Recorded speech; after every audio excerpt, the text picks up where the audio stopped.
og der er 3 danskere med. Og de 3 danskere, det er Tommy Knudsen, det er Brian Karker og det er Gert Hanberg. Og de 2 af dem skal de se nu her i dagens 3. heat. Det er Tommy Knudsen og Brian Karker.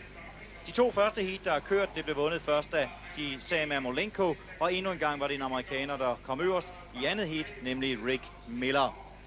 Det siger måske også lidt om det skrappe selskab, de 3 danskere er i her i dag, hvor vi i billedet har den meget, meget stærke svensker Tony Rickardsson. Verdensmesterskabets nummer 2 i Göteborg, altså VM-sølvvinder Tony Rickardsson i gult, skal også ud her mod Tommy Knudsen og Brian Karker.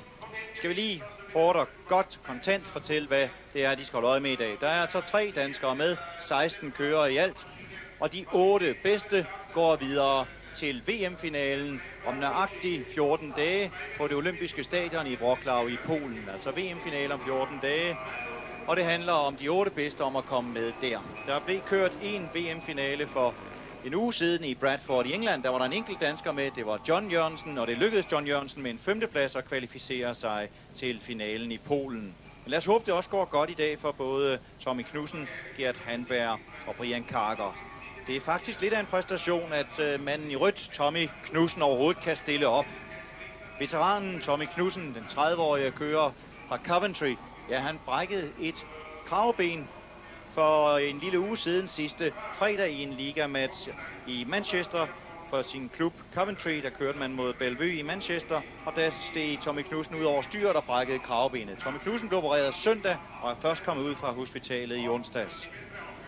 Og Tommy har simpelthen ikke siddet på en cykel siden. Helt kort, Ole, her inden starten. Er det forsvarligt, det Tommy gør? Ja, det er jo altid svært at sige, hvad der er forsvarligt, men han har i hvert fald fået, som du siger, en plage opereret i, og det gør jo da, at han har kravbenet, der er stærkt nok, ikke? Men det må vi håbe. Tommy har altså fået en plade ind i skulderen, og den er lappet sammen med 9 skruer. Tommy Knudsen i rødt, Brian Karker i blåt. Og de 2 danskere er meget tæt på hinanden, og i dramatikken. Der sker det, at Tommy Knudsen og Brian Karker presser hinanden utrolig hårdt. Og så mister Karker altså kontrollen over sin maskine. Og Per Tony Rickardsson er i gult. Jeg er bange for, at Monique Karker bliver udelukket, Ole. Jo, det tror jeg, han gør. Og vi ser det her i Slow. Se Brian Karker, han er helt ude af kontrol. Det er stejl og kører faktisk lige ud i Tony Rickardsson. Han kan ikke undgå at køre på ham. Meget heldig sådan set, som at de kommer ud af det. Det kunne have været meget bedre. Se Tony allerede op og stå og kigge over, hvad er det, der laver, makker. Lidt ærgerligt for Brian Karker. Det er jo noget, der kan ske, men altså, han er diskvalificeret fra heatet, kan jeg se her. Og der ser vi en gang til. Prøv at se, hvordan han kører lige ud, lige ind i Tony. Han kan intet gøre der på yderbanen. Rammer Tonys forhjul simpelthen. I den gule hjelmfarve, Tony Rickardsson, og Brian ligger nede under der. Tony Rickardsson, viceverdensmesteren fra Göteborg, er altså klar her til omløbet i dagens 3. heat, og det er altså, som vi sagde, desværre uden Brian Karker. Lad os håbe, at Tommy Knudsen igen kan få så god en start. Her var han så kun nu op mod Drabik fra Polen og Tony Rickardsson fra Sverige. Men var det lidt en dumhed, Karker lavede, Ole Olsen? Ja, dumme, det er jo altid svært at sige, men jeg vil nok sige, at han burde nok have slappet lidt af, for han var jo sammen med Tommy Knudsen inde i det første sving og fået cyklen eller forenden pillet ned på den, så at han havde kontrol i indgangen af svingen. Men han satte sig lidt hårdt og troede måske, at han kunne nå Tommy også. Og det gjorde, at han kørte for længe lige ud og så pludselig ud af kontrol. Satsede alt eller intet, og det blev altså intet til Karker i første heat. Og lad os holde øje med Tommy Knudsen med det brækkede kravben på inderbanen i rødt. Og Tommy holder ned i første sving. Der er også meget langt dernede, så man skal meget gerne have, når man har inderbanestarterne, så skal man altså vinde i dag. Og det gør Tommy i hvert fald her i første runde, men vi kender jo Tony Rickardsson i gult som en fighter hele banen rundt. Minder meget i sin kørestil, Tony Rickardsson, om regerende verdensmester Jan O. Petersen, der jo desværre ikke kan forsvare sin titel efter sin alvorlige rygskade. Han er også klar over, Tony, at måske Tommy er lidt svag deri. Lad os nu se, når der går et par omgange mere. Se, hvordan han presser. Tommy Knudsen er helt oppe i baghjulet på ham. Det vil give en fantastisk selvtillid for Tommy med det brækkede kravben. Kom ud fra hospitalet i onsdags, hvis han kan hive 3 point hjem her i sit første heat. Har ikke siddet på en speedway-cykel siden uheldet. Tony Rickardsson angriber ham indenom. Det bliver kamp til sidste streg her, hvor de går ud på sidste runde. Det er helt sikkert. VM-sølvvinder går igen op og får videre presser Tommy Knudsen. Så er vi inde i sidste sving, så prøver Rickardsson udenom. Pas nu på, Tommy Knudsen. Tommy holder den lige nøjagtigt med et forhjul. Sikke et race. Men 3 point heldigvis til Tommy Knudsen. Og en god præstation af Tommy Knudsen må gøre, at han tror på, at det kan lykkes. Vi ser det der i slow motion. Se, Tommy holder inderbanen der. Han vil ikke slippe den. Og Tony Rickardsson sats udvendigt, tager hele foden af det for at få maksimum bi i cyklen. Og der er en fan, som de kan se, havde lige et billede, en roset af Tommy Knudsen. Der er vel omkring en 5.000 tilskuere, måske 5-6.000 her på Wiener Neustadt. Der havde selvfølgelig været flere, hvis der havde været en østriger med i feltet, men det er ikke lykkedes nogen østrigere at kvalificere sig til VM-semifinalen. Men blandt de 16 kører, der er ikke mindre end 10 nationer repræsenteret. Men altså god start for Tommy Knudsen, og en mildt sagt lidt skidt start for Brian Karker, der altså blev udelukket og står på en 0 point. Vi skal til 4. heat, og her skal de se den 3. danske repræsentant, Gert Hanberg. 23-årige Gert Hanberg, der har haft en god sæson, men fik lidt af et chok, gjorde Hanberg for en lille måned siden, da han brækkede kæben og var lidt tvivl om, han kunne blive klar til VM-semifinalen. Men det gjorde Gert heldigvis, og har også nået at få kørt et par løb siden, og var meget stærk i øvrigt, da han vandt et stort åbent løb i Sovjetunionen, det tidligere Sovjetunionen, hvor han vandt Champions Cup her for nylig. Men her har vi heatinddelingen altså til 4. heat. På inderbanen i rødt, Robert Notch fra Ungarn, så er det Josef Petrikovic fra Ungarn i blåt, Gert Ries fra Tyskland i hvidt, og Gert Hanberg fra yderbanen i gult. Jeg har ikke Gert i billedet i øjeblikket, men Gert skal jo have, Ole, her den meget svære yderbane. Ja, vi har jo set de første på starten, ikke? At det er lidt svært derude fra yden, så lad os håbe, han kommer godt med Gert, for han fortjener lige at få en god start her. Det er jo meget vigtigt, de første hit, der er lidt nerve på alle sammen. De vil gerne lige ud og prøve, hvordan går starten, hvor meget bi er der i banen, og hvordan kører det hele. Lige snart man har overstået det første hit, så hjælper det lidt. Gert Hanberg har aldrig været i en VM-finale, og det skulle gerne lykkes for ham i år. Sidste år var han meget uheldig i semifinalen, kørte en flot semifinal, men manglede lige nøjagtigt et point i at komme med. Det point skal han gerne have sig i år. Den grønne lampe er tændt, starten kan gå, og den er gået. Og Gert kommer godt. Gert kommer faktisk uhyre flot og skærer ind for dem alle sammen ud fra yderbanen. Det må vi nok sige, det var en vældig flot start, han havde i det her Gert. Helt fantastisk, kom ud fra ørerne af og lige nåede at komme ind foran dem alle sammen. Kigger lige en gang tilbage for at se, at I er med, gutter. Jeg er i hvert fald op på vej mod 3 point. Hård kamp om andenpladsen mellem Notch fra Ungarn i den røde hjelmfarve og Gert Ries fra Tyskland i hvid hjelmfarve. Og det er en bane, der skulle favorisere en mand som Gert Ries der i hvid hjelmfarve. Gert Ries, som nu presser Notch. Gert Ries er langbane-verdensmester. Regerende langbane-verdensmester. Der går Gert Ries forbi Notch til stor jubel for de mange tusind tyske tilskuere, som har fundet vej her til Wien Speedway. Og Tyskland, der siger man så som tredje ting Bayern. Så der er jo ikke så langt fra Bayern, hvor det meste Speedway foregår i Tyskland og her til Wien. Men det er en lang bane her i Wiener Neustadt, og det er derfor, at det kan være en fordel for Gert Ries. Lang og hård bane. Men der er 3 vigtige, meget, meget vigtige point til Gert Hanberg. De 3 point, som måske kan gøre, at Gert tror på, at i år skal det blive mit år. I år skal jeg ikke være for fuldt af uheld. Der mangler en mand i billedet, og ham venter vi spændt på, for det er Gert Hanberg, der skal ud i dobbelt heat. Vi er til heat 5, og altså Gert Hanberg, som vi så lige vinde. Heat 4 skal ud i igen. Og Gert Hanberg er altså sidste mand, men nu kan jeg se uden for skærmen, at han triller ind og er under 2 minutters reglen, men det skal Gert Hanberg nu sagtens nå. Startmarschallen er klar. Venter også på Gert Hanberg. Det var en meget fin start, Gert fik fra den vanskelige yderbane. Og nu har Gert Hanberg, som de kan se, rød hjelmfarve, altså inderbanen. Og det skal meget gerne give igen 3 point til Hanberg, så han står fantastisk godt med 6 point. Han skal op mod Martin Dugard, England, Rick Miller, USA og Drabik fra Polen. Bestemt ikke noget let heat. Martin Dugards maskine sat ud i første heat, hvor han ellers førte og måtte nøjes med 1 point, Martin Dugard. Men Rick Miller i den hvide hjelmfarve, ja, han står også på 3 point. Så vi har altså 2 med maksimum point efter hver har kørt et heat. Det er i rødt Gert Handberg, og så er det her manden Rick Miller fra USA. Rick Miller kører i Coventry. Veteran havde i år 10 års jubilæum i Coventry og havde en meget flot testimonial, som man kalder det. Altså et løb, som Rick Miller arrangerede, og hvor han for lov fik overskud. 10 år i Coventry, men kun én gang tidligere i en VM-finale. Gert Handberg får en god start med presset, så er 2 mand indenom svarer nu igen. Gert Handberg svarer igen Gert. Hold fast på yderbanen, hold fast Gert. Meget flot kørsel, Ole. Det var sågar polakkeren, der var kommet ind imellem dem hele og sorteret hele banden i første hjørne. Rick Miller nu nede på en 3. plads. Der synes jeg virkelig, at Gert Handberg viste noget af det, vi har efterlyst i tidligere sæsoner hos ham. Hår på brystet, det må jeg nok sige, han viste der. Det var et fantastisk godt hit for ham. Virkelig flot præstation af Gert Handberg. Og Dugard har igen problemer med sin cykel og triller ind på inderkredsen.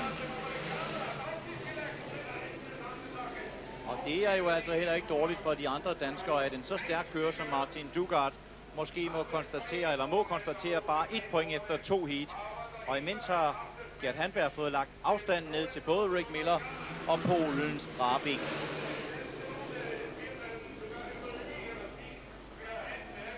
Det ser godt ud for Gert Handberg i dag.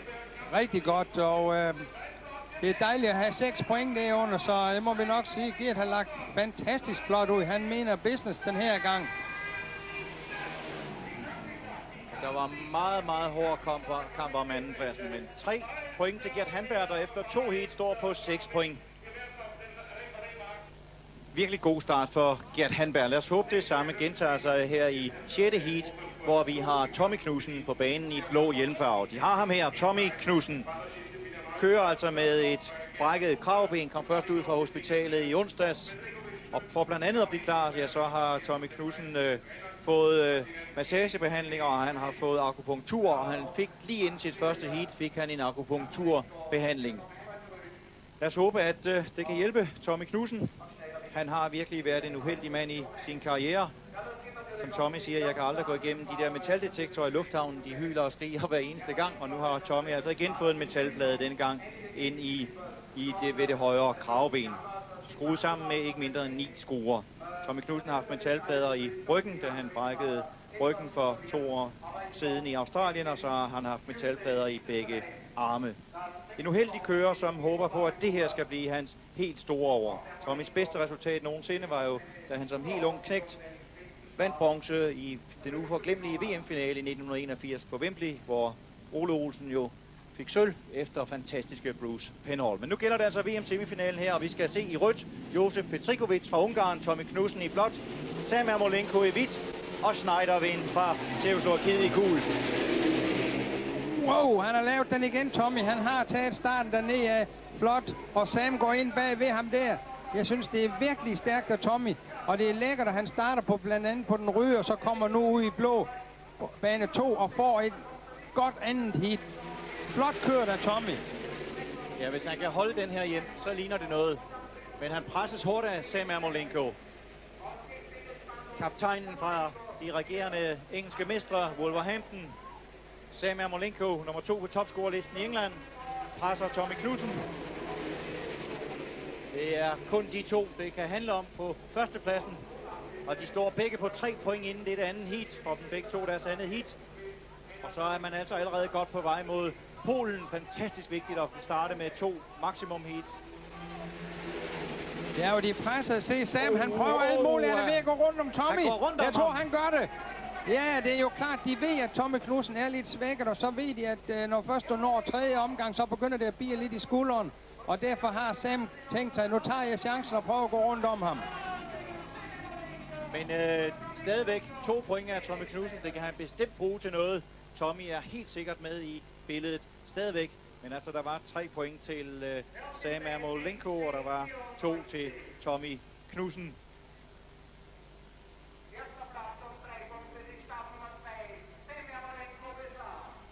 Vi får her, hvor Sam Ermolenko i den hvide hjelmfarve går udenom Tommy Knudsen.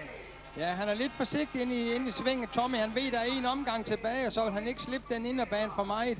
Og det er klart, at han tænker på, jamen 3 point her. Det er det, jeg går efter. Og så slapper han lige lidt for mig der, og det har Sam Lort, så han satser rundt om ham og når at komme rundt. Vi er klar til heat 7 på inderbanen i rødt. Brian Karker, så i blåt Notch fra Ungarn, Vandirek fra Tjekkoslovakiet og på yderbanen Mitch Shearer fra New Zealand. Og det er et vitalt heat, intet mindre, selvom det kun er dagens andet for Brian Karker. For Fredericia-køren fik 0 point i sit første heat, og et 1-tal her, eller et 0, ja, så tror jeg, at vi godt kan sige, at så bliver det heller ikke i år, at Brian Karker kommer i sin første VM-finale nogensinde.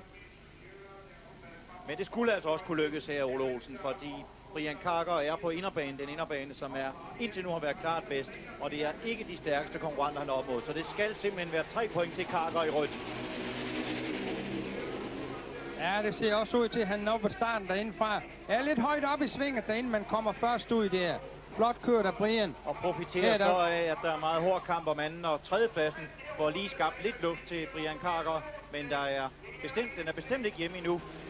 Robert Notch fra Ungarn i blåt. Jeg synes, han lukker for meget op der, Brian Karker. Ja, han er lige langt nok ude der, men løb for at få en lidt blød udgang, men han skal passe på, at han ikke kommer på i den blå hjelmfarve Notch der fra Ungarn. Kommer alt for tæt på. Nu skal vi prøve at se det. Nu kommer de ned ad langsiden her ved målet, og så er det altså nede i første svinget nu, at Karker, ja, der havde han lært den her gang, lukkede ikke så meget op. Udmærket Karker. Han var lidt bedre at holde den inderbane der. Man skal passe på, at ikke drift for langt op i. Det er simpelthen en bane, hvor du følger kanten rundt. Men selvfølgelig heller ikke for mig. Du skal op, hvor der er lidt løs belægning også. Brian Karker, som i så mange år har været dels uheldig og måske også selv har manglet den sidste motivation. Det gjorde han i hvert fald ikke. Sidste år der var han blot uheldig, og i år har det været en meget, meget stærk kørende Karker, vi har set fra Arena Essex, og kigger sig tilbage, og det er 3 gode point til Brian Karker. Vi er klar til heat nummer 9 på yderbanen i gult. Brian Karker, som jo altså vandt sit andet heat, og dermed kom tilbage i kampen om de 8 pladser til VM-finalen. Men nu er han altså på den meget svære yderbane. Lad os se, hvad Karker laver her. Men meget flot kørt af Karker fra yderbanen. Tager han spidsen, og på anden pladsen i blå hjelmfarve er det Gerd Riss fra Tyskland. Og så er det i hvid hjelmfarve Martin Dugard fra England, der har haft en skuffende dag indtil nu. Og så er det Schneiderwind fra Tjekkoslovakiet i rødt på sidste pladsen. Men det ser rigtig godt ud, hvis Brian Karker og se, hvordan han har lagt stor afstand, danskeren. Hvis han kan tage endnu 3 point, ja, så kan han slippe mere end levende fra, at han fik 0 point i sit første heat her på Wiener Neustadt. Ja, han ser ud til at være godt kørende i dag, Brian Karker. Man kan se, at der er fin kontrol på tingene nu. Og hans cykel, den går i hvert fald rigtig godt. Gerd Riss trækker op på ham nu i en blå hjelmfarve, og Gerd Riss prøver udenom. Ude på sidste omgang, så prøver Gerd Riss hele vejen udenom. Der har været bidt det hjørne før. Karker presser ham stadigvæk. Det bliver kamp til sidste kurve. Kom nu indenom. Brian Karker, du skulle meget gerne have de 3 point her. Men det får han ikke. Det bliver 3 point til Gerd Riss og 2 point til Brian Karker. Kan blive et utroligt kostbart point. Det kan faktisk blive et point, som måske kan koste i sidste ende. Når de 5 heat, alle kører skal ud 5 heat, ja, så kan det point måske koste Karker VM-deltagelsen. –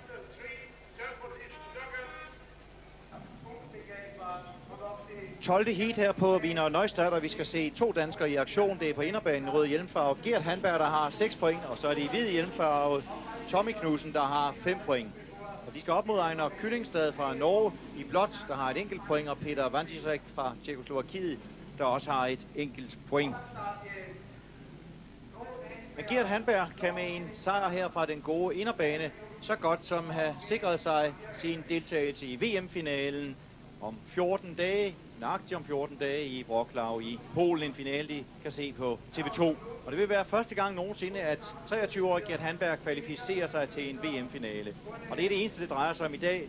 Kørerne er lidt ligeglade med, om de vinder det løb. De skal bare kvalificere sig til finalen. Hold øje med Gert Handberg i rødt og Tommy Knudsen i hvidt. Gert Handberg klarer det, men hvad med Tommy Knudsen? Jo, flot kørt af Tommy Knudsen. Imponerende. Og Tommy, men sandt, om han ikke angriber Gert Handberg også med et brækket kravben. De 2 danskere, nu skal de ikke lave noget tumult for sig selv. Imponerende af Tommy Knudsen. Ja, Gert Handberg, han glemte faktisk, at Tommy var med det. Han lavede et perfekt første hjørne, Gert, og så tænkte han, det var fint at slappe lidt af. Kiggede over skulderen til venstre, der kom Tommy Knudsen helt ude på yren. Han kørte fantastisk heat. Og prøv at se, hvordan han hænger på der, Tommy.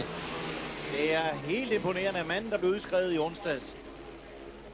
Og 2 point til Tommy her, ja, så er han bestemt med i billedet. Så kommer han på 7 point og har så 2 heat til at hente 3 point mere. Så er han stensikker med i VM-finalen. Hans 5. i så fald.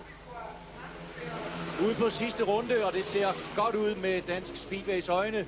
John Jørgensen har altså kvalificeret sig fra den sidste semifinale.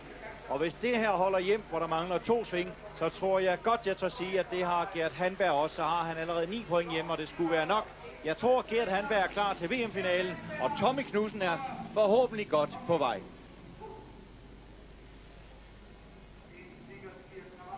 I billedet Gert Handberg fra Danmark, som har gjort det helt suverænt i dag, har vundet sine første 3 heat og står på 9 point og er faktisk allerede sikker på at være med i VM-finalen om 14 dage.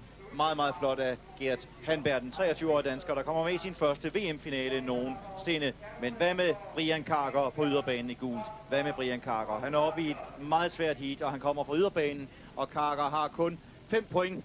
Og han skal i hvert fald op og have omkring en 9 point sandsynligvis for at være sikker på at komme med. 8 kan måske gøre det. Og det er et toft heat, han er oppe i. På inderbanen i rødt, Sam Ermolenko, som også har vundet sine 3 heat indtil nu. Og så altså i blåt Gert Handberg. Så er det Anton Kasper på bane 3, og så altså Brian Karker på yderbanen. Ja, det er både Kasper og Brian Karker, der skal have point der. Vi så jo Antoni Kasper før, hvor han desværre væltede, hvor han ellers lå i førerposition, så han er også ude efter 3 point.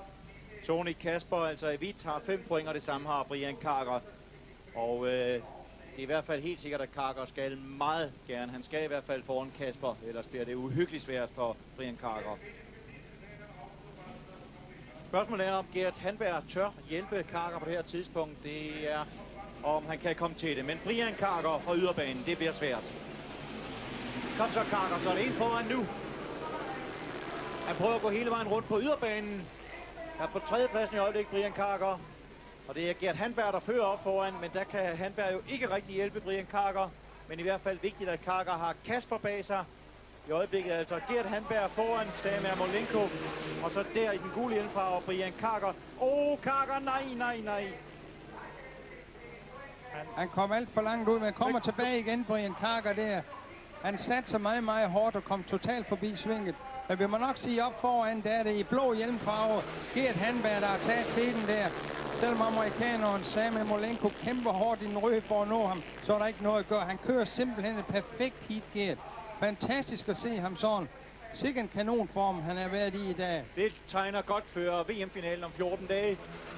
Ude på sidste omgang, og så har Gert Handberg altså lavet 4 heat og 12 point. Helt imponerende af køren, der for en mindre end en måned siden brækkede kæben.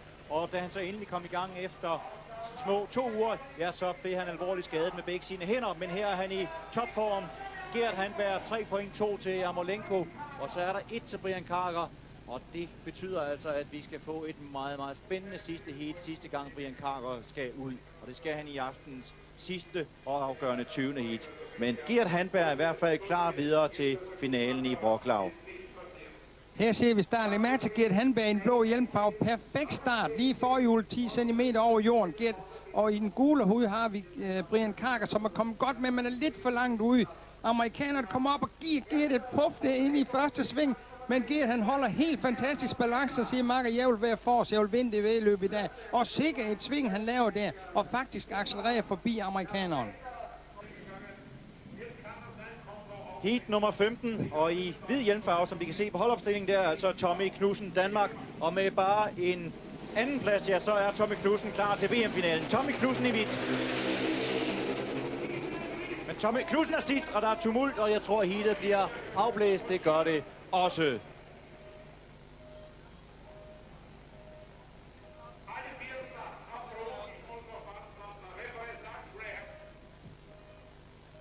Og det ser grimt ud, og hvem er det, der ligger dernede, Ole? Jeg fik det er Rick Miller, amerikaneren. Jeg tror, vi var heldige, Tommy, han kom fri af det der, så der ikke var et eller andet. Her ser vi starten. Læg mærke til den røde hjelmfarve. Gert Riis, han kører meget taber faktisk starten og satser hårdt, og giver lige Mitch Shearer et puff der med forhjul, og der går ud og tager Rick Miller, amerikaneren, med på yderbanen.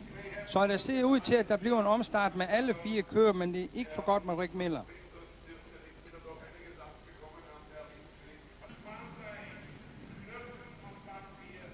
Selvfølgelig alle kører klar til omstarten på 15. heat. Så det vil altså sige fra inderbanen i rødt, Gert Ries, i blåt Mitch Shearer, i hvidt Tommy Knudsen, og på yderbanen i gult Rick Miller, som fik sig en ordentlig tur i hegnet, men heldigvis er klar til omstarten. Og igen altså Tommy Knudsen i billedet. 30-årige Tommy Knudsen kan med bare 2 point i det her heat, altså en anden plads, mindst en anden plads, så er Tommy klar til VM-finalen om 14 dage i Polen.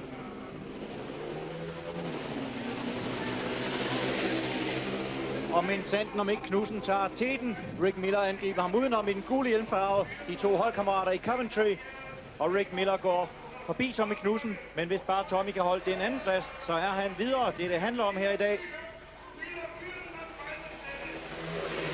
Rækkefølgen er Rick Miller, Tommy Knudsen og Mitch Shearer. Og det er i hvert fald vigtigt, at Tommy Knudsen holder den anden plads. Den skal han holde, så er han klar til VM-finalen, sin 5. VM-finale. Blev nummer 4 sidste år i Göteborg. Var ude i omkørsel om bronzemedaljerne, men måtte aflevere bronzen til Hans Nielsen. Hans Nielsen vandt efter omkørsel. Og det ser godt ud for Knudsen stadigvæk, hvor de går ud til sidste omgang, er de i gang med nu. Skal vi lige skynde os at sige også så for dem, der måske ikke følger så meget med i Speedway, rundt sig over, hvor er Hans Nielsen? Ja, Hans Nielsen, han gled jo altså ud helt sensationelt i den nordiske finale, som er kvartfinale i VM-serien, der kvalificerer Hans Nielsen sig ikke fra. Men det gør Tommy Knudsen, tror jeg, med 2 point her. Der var 3 til Rick Miller, der var 2 til Tommy Knudsen og 1 til Mitch Shearer, og det ser også godt ud for Rick Miller. Men jeg tror helt sikkert, vi kan sige Tommy Knudsen videre til Polen. Vi er klar til 17. heat i gul hjelmfarve på yderbanen, Tommy Knudsen. Og han skal op mod på inderbanen Martin Dugard i rødt, Anton Kasper i blåt og Robert Notch fra Ungarn i hvidt. Og Tommy Knudsen er som sagt videre, så Tommy skal jo nok ikke risikere alt for meget i dette heat.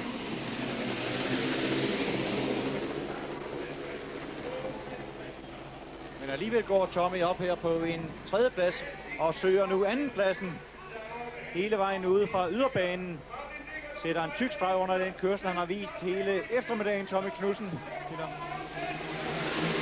Og jagter minsenten også den førende Martin Dugard. En hård kamp nu mellem Tommy og Robert Notch fra Ungarn i hvidt. Tommy kommer bedst ud af det. I rødt er det altså Dugard, der fører fra Oxford, holdkammerat med Hans Nielsen.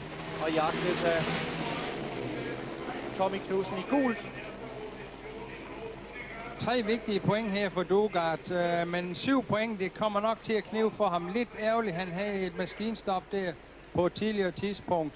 Den talentfulde, unge, bare 23-årige Martin Dugard får nok svært ved at køre den hjem, men det gør til gengæld ikke Tommy Knudsen.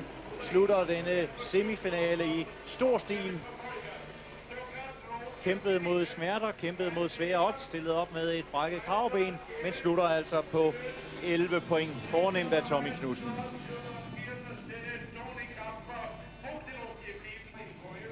I billedet Gert Handberg, han skal ud til sit sidste heat og dagens næst sidste heat, heat 19. Og med en sejr her, ja, så vinder Gert Handberg VM-semifinalen her i Wiener Neustadt. Og mens Sanden om ikke, han gør det igen, Gert Handberg, han tager spidsen. Jeg synes, det er helt imponerende, Ole. Det helt fantastisk. Sikken start han havde igen. Flot kørt af Gert Handberg. Ender op med maksimum point her. 15 pinde, hvis han kan holde det. Det må vi nok sige.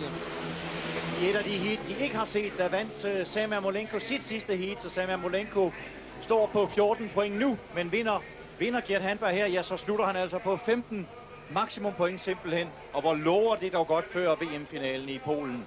Vi skal stille op uden den regerende verdensmester Jan O. Petersen, som jo er kommet slemt til skade med sin ryg og ikke kommer til at køre speedway i hvert fald i næste års tid. Vi skal stille op uden den tredobbelte tidligere individuelle verdensmester. 3 gange vandt han titlen Hans Nielsen. Man troede faktisk, at det skulle blive over, hvor Danmark ikke havde en chance. Men jeg skal love for, at de 5.000 tilskuere her i Wiener Neustadt, de har set en Gert Handberg, der er flyvende, og som lover virkelig godt før VM-finalen om 14 dage. Det ternede flag er hejst, og det bliver med Gert Handberg som vinder af VM-semifinalen. En meget overraskende vinder, men hvor lover det dog herligt for Handberg og dansk speedway. Med den hvide hjelmfarvede Brian Carker, det står på den nederste del af ryggen af ham. Lad os ikke håbe, han kommer til at hænge med den i vandskorpen. Det er så simpelt, som det kan være for Brian Carker her i det sidste heat, det 20. heat. For at komme med i sin første VM-finale nogensinde, ja, så skal Brian Carker, for at være sikker på det, så skal han blive nummer 1 eller 2 i dette heat. Så klarer han selv paragraferne, så er Brian Carker klar som den 4. dansker til VM-finalen af de 4, der har været i semifinalerne. John Jørgensen ordnede det for en uge siden i Bradford, og de 3, der var med her, ja, der vandt Gert Handberg, som vi har set det så flot. Gert Handberg er klar til sin første finale, og Tommy Knudsen er klar til sin. Men spørgsmålet er med Gert Handberg. Med en tredjeplads, ja, så har Gert Handberg endnu en chance, så kommer han ud i en omkørsel om de sidste pladser. Du mener Brian Carker? Undskyld, selvfølgelig mener jeg Brian Carker. Så kommer Brian Carker. Men altså, nummer 1 eller 2. Manden i den hvide hjelmfarve. Og det er Rick Miller på inderbanen i rødt. Brian Carker i hvidt. Carker drifter langt ud. Ligger på 3. og 4. plads i øjeblikket. Men nu går han op, Ole. Han kommer forbi op på en anden plads. Den anden plads, som holder han den, så er han med. Rick Miller fører foran Brian Carker, og så er det Petrikovic på 3. pladsen. Hold nu fast, Brian Carker. Har været et talent i mange, mange år. Har ikke slået igennem. Nu skal han med i sin første VM-finale. Og jeg tror, Carker går endda op og presser Rick Miller. Han er gået forbi Rick Miller. Helt fantastisk kørt. Han vil ikke engang nøjes med de 2 point. Brian, nu skal den bare være derhen. Der skal 3 point med i hus her. Så han står på 9 point. Virkelig flot kørt. Det må vi nok sige. Og Rick Miller har jo 8 i forvejen, så han slapper lidt af. Han ender så på 10 point i den røde hjelmfarve, så han kan holde sin anden plads. Sidste runde, og det er en meget vigtig aften for dansk speedway, for man frygtede alt talt, at det store spring, der var fra efter Gunnarsen er væk, Jano er væk, og Hans Nielsen i hvert fald foreløbig også væk, at det var for stort. Men vi har fået lovende takter her i aften, hvor også Brian Carker kommer med. Meget, meget fin kørsel af Brian Carker. Viste, at han holdt hovedet koldt, da det virkelig galt. Presset var på ham. Se, hvor glad han er. Jeg forstår det godt. Det er en stor præstation. Og lad os da glæde over,